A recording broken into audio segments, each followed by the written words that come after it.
সেই কোরআনের বিধি ব্যবস্থা এত সুন্দর ছিল যে আরবের অসভ্য বর্বর বালুরগুলো এই কোরআনের আইনের সংস্পর্শে এসে সোনার মানুষে পরিণত হয়েছিল, ঠিক কিনা? এই সুন্দর আইন, এই আদর্শ বাদ দিয়ে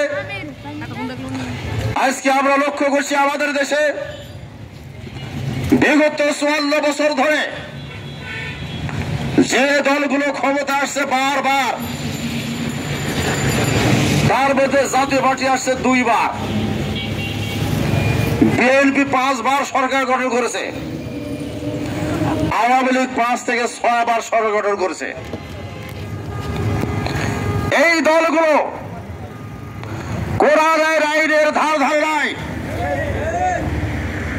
এইগুলোকে তুচ্ছ-তাচ্ছিল্য করেছে জীবনভর। যারা কোরআনের কথা বলছে তাদেরকে বলছে এরা মৌলবাদী, রাজাকার, এরা কি ধর্মান্ধ, ধর্ম নিয়ে রাজনীতি করে, গালিগালাজ করছে, ঠিক কিনা বলেন? অপরদিকে তারা যে আদর্শগুলো কায়েম করছে এই আদর্শের মধ্যে রয়েছে মদের লাইসেন্স দেওয়ার আইন, বেশ্যাপাড়া লাইসেন্স দেওয়ার আইন, সুদের আইন, লুটপাট করে খাওয়ার আইন, ঠিক কিনা?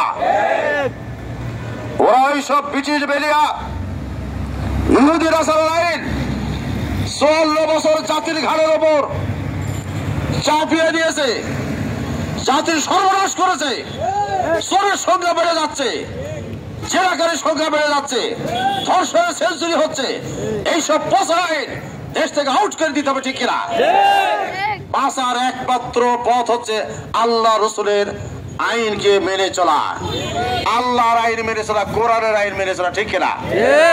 প্রিয় ভাই সব, জামাত ইসলামী বাংলাদেশের মানুষের মুক্তির জন্য, বাংলাদেশের শান্তি প্রতিষ্ঠা করার জন্য, বাংলাদেশকে উন্নয়ন করার জন্য জামাত ইসলামী দীর্ঘদিন ধরে আল্লাহর আইন এবং সৎ লোকের শাসনের জন্য আন্দোলন করে যাচ্ছে, ঠিক কিনা?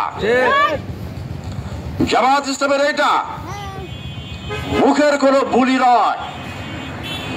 জামাত ইসলামী আল্লাহর আইন কায়েম করার কথা বলে এবং নিজে আল্লাহর আইন নিজের চরিত্রে বাস্তবায়নের জন্য চেষ্টা করে, ঠিক কিনা?